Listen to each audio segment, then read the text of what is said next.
mengucapkan terima kasih banyak kepada Bapak Kaki dan seluruh masyarakat Kampung Nesu Aceh yang malam ini berkenan menerima jemaah zikir Gemilang Kota Banda Aceh yang merupakan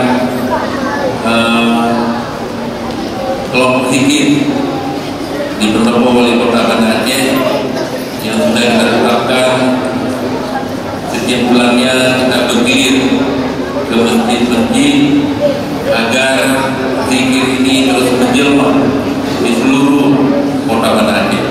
Alhamdulillahirabbil alamin.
الجحيم